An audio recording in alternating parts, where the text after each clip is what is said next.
Hi everyone, we're back up here tonight with Bob, checking on him to make sure he's okay. We're going to probably still, stay away for a little while. It's not that Bob's sick, it's just I don't want to make sure that everybody, has, been healthy, you're not showing any symptoms of any illness. We want to make sure you all stay safe.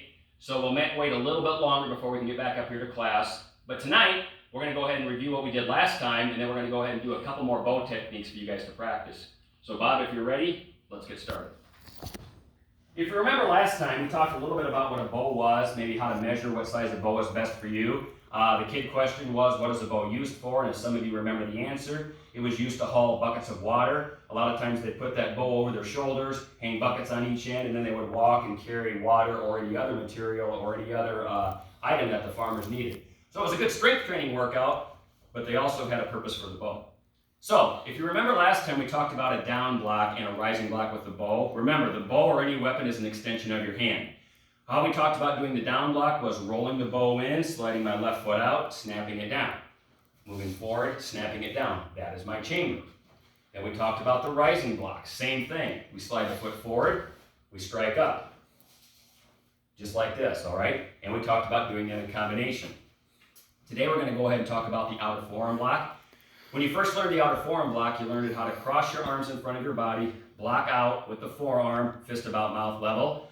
How I do that with the bow staff is like this. I'm going to slide my left foot forward, and this time I'm going to take the bow and you kind of push it off to the left side of my body at a 45-degree angle. So kids, not straight across, not straight up and down, somewhere in the middle, all right? When I slide my right foot forward, I want to pull that bow in, and I want to slide my right foot out, and the bow goes to the right side.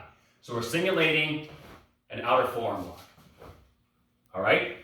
Now, another thing that you learned at Wyatt Belt was how to do a reverse punch or a straight punch. Generally, remember when you did that, you slide one foot forward, the opposite hand would punch from the hip. We're going to do that same thing using the bow. All right? So, I'm not going to be like punching with the bow, but the end of the bow will be kind of simulating my fist. Now, I'm going to bring the bow back to the right side, much like I bring my right fist back. I'm going to go ahead and slide my left foot out, so I'm going to do this in a reverse punch position, and then I'm just going to thrust that bow forward. Again, that is the end of my bow, simulating my fist. I'm thrusting it forward, much like I do a reverse punch. All right, and if I want to move forward doing that, I pull the bow back to my left side, and you can see I stepped up with my right foot. You want to try to work on timing. When my foot steps down, my strike is completed, all right? So then I'm gonna slide it out, do my strike again. Okay, pull it back and slide, strike. Pull it back and slide it up, strike. Now, to show you from the side, when I'm doing the strike going forward, I'm pulling my bow back, but when I slide my left foot forward and I'm striking, if you notice, the bow is on the outside of my arm right here. It's not underneath, I wanna keep it on the outside. The way I was shown this technique was this gives you more control over the bow. Because sometimes when I'm underneath, I can have that bow move around. If somebody would hit it, maybe it's easier to knock it out of my hand, or I just don't keep the balance that I want, or I can't keep the bow under control.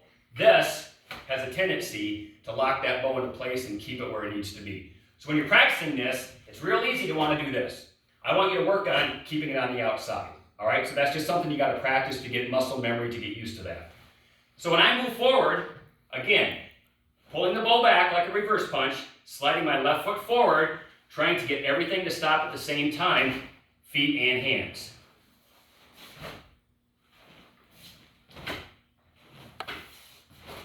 All right, now, if that slides up a little bit, just bring it down, but I do have better control again when it's on the outside of the arm. So, another block that we can do is called a spinning down block, and this is the first opportunity where you get to have a positive and a negative hand. Right now, my hand on my right side is going to be negative. My left hand is going to be positive. Still want to have it in thirds. We're going to do this one from a horse riding stance. This end of my bow is going to actually simulate the down block, and it's going to look like this. I just want to bring my bow straight up and then continue basically making a circle, coming down and blocking. So again, bring the bow straight up, and then continue making that circle, coming down, all right? Another way maybe to think of that is like if this is the end of a marker, okay, I'm coming up, making what letter? Looks like a letter C, all right? So from here, I'm coming down. From the side, it looks like this. Negative, positive, and it's striking on the back side of my shoulder area up in here by the shoulder, okay? So again, from here, I can get a little snap behind that. Now eventually we'll walk forward and do this. This is also in a form. For now, just practice it in a horse riding stance. I can stand here. I don't have to do it hard. Just working on nice and easy motion. Just so you feel comfortable doing this, okay? With every technique with the bow, you need to have flexible wrists. You don't want to be doing things stiff. Keep it nice and light.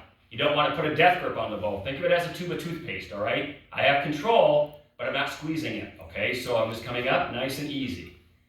Nice and easy like this. Now, if I want to practice doing it on the other side, reverse my hands. Okay, and we're just going to do it slow tonight, just like this, coming up. Okay, just coming up like that.